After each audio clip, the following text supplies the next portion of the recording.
Unit 1, Exam Time. Chapter 2, Oh no, not another test. Page 17.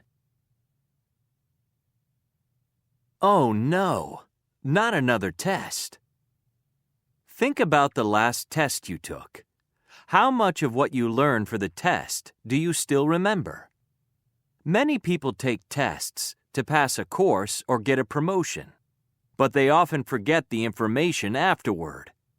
This is especially the case for people taking large international tests like TOEFL or IELTS.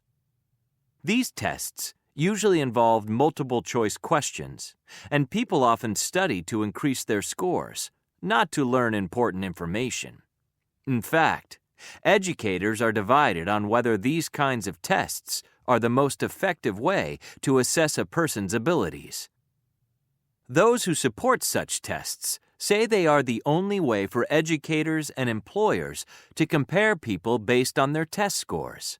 However, there are people trying to reform this system. They believe that standard tests aren't the best way to measure a person's ability. These reformers also believe that intelligent people are not always good at taking tests or memorizing facts.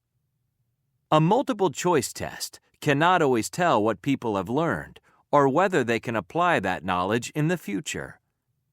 Reformers believe that other types of evaluation achieve better results. Tests that contain a mix of written and spoken questions give a more complete assessment of what the person is capable of. A portfolio, or a collection of work done throughout a course, can show how much the student has improved individually.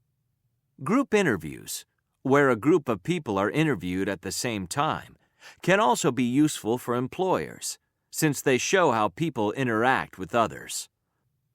Alternative educational institutions such as Montessori and Waldorf schools don't believe that education should be focused on testing. At these schools, the classroom is very relaxed and free, with students learning from each other as much as they learn from teachers. Some of these schools even allow students to choose what they study. Teachers create activities designed to let students show their abilities or knowledge of a certain subject. In these schools, the focus is on learning by experiencing and doing things. The debate on testing continues, and educators have yet to find a perfect method of evaluating learning.